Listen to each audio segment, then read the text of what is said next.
Hey guys, Luke here, and welcome back to episode 13 of my James Hart Be A Pro series, and with the Canterbury-Bankstown Bulldogs under 20 fullback, as you can see, 73 rated, and this is the last game of the season. We'll be not making the finals, and our final game is actually taking on the New Zealand Warriors. They're notorious for having a really strong under 20s every year, really, and I think this year is no different. I mean, on the game, not sure how that's reflected, but we're going to have a great individual battle with Brad Abbey, so I'm looking forward to that.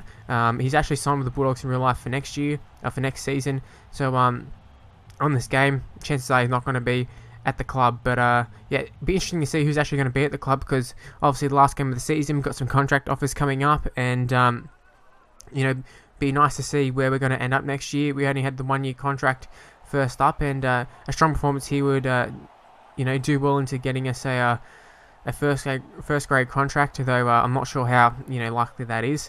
Also, you got top point scorer, find how many tries and stuff we've had. So I think we've had probably about 7, 8, 9 tries or so, all but one I think being length of the field.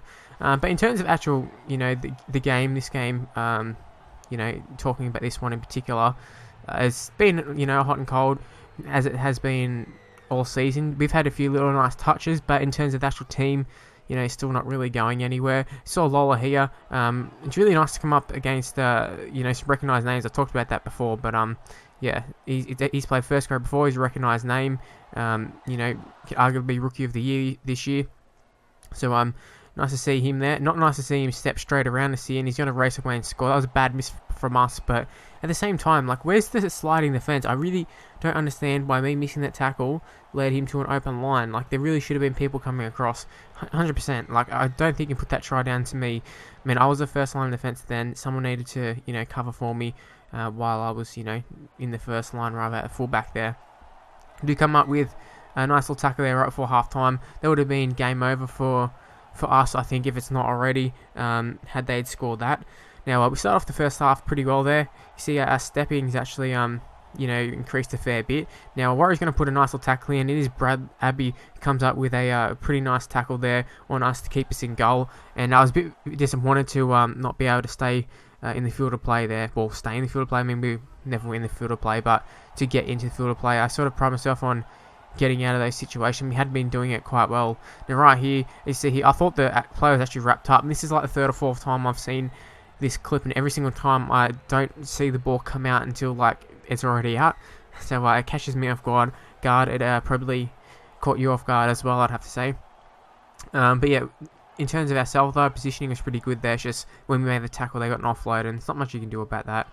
Now, Burrow's making another break there. This time we force an error, I should say, and we forced a bad pass. Went straight to our teammate, and then he got tackled straight over the sideline. So it just shows what we're working with this 20 side. Now, right here, you see 78th minute here, looking for a bit of a consolation try, but we're one-on-one, or not one-on-one quite, with Abbey, but we are going to take him on, and we just cut inside there, and just the number 7 chasing. Abbey was left, clutching at air just then. I thought it was really, really nice there, and give the Warriors a little bit of a heart attack, I should say.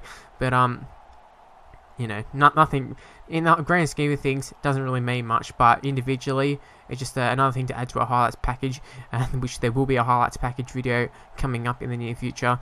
For sure, definitely. I think next video will be the highlights package. If I'm correct, I may be wrong, but it's either the next video or the one after that. But that's the end of the game. Like I said, it was a consolation try in the 78th minute or 79th minute or whatever. We did race away length of the field. We did call for it because I thought the dude wouldn't make it, which I've made that mistake in thinking they're going to make it, but I was selfish there, and it proved pretty well. And as you can see here, fullback of the year, James Hart for the under 20, which is really, really nice there. I mean, a lot of positions there sort of picked himself. I think DJ Harris the best centre ratings wise, and a few of the others.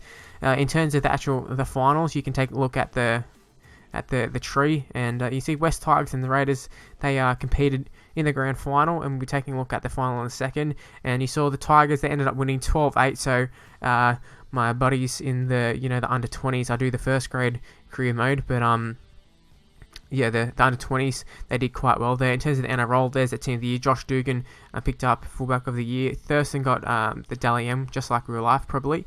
But yeah, Dugan, someone we aspire to be like, I would say. Hopefully take his New South Wales spot, soon enough, I reckon.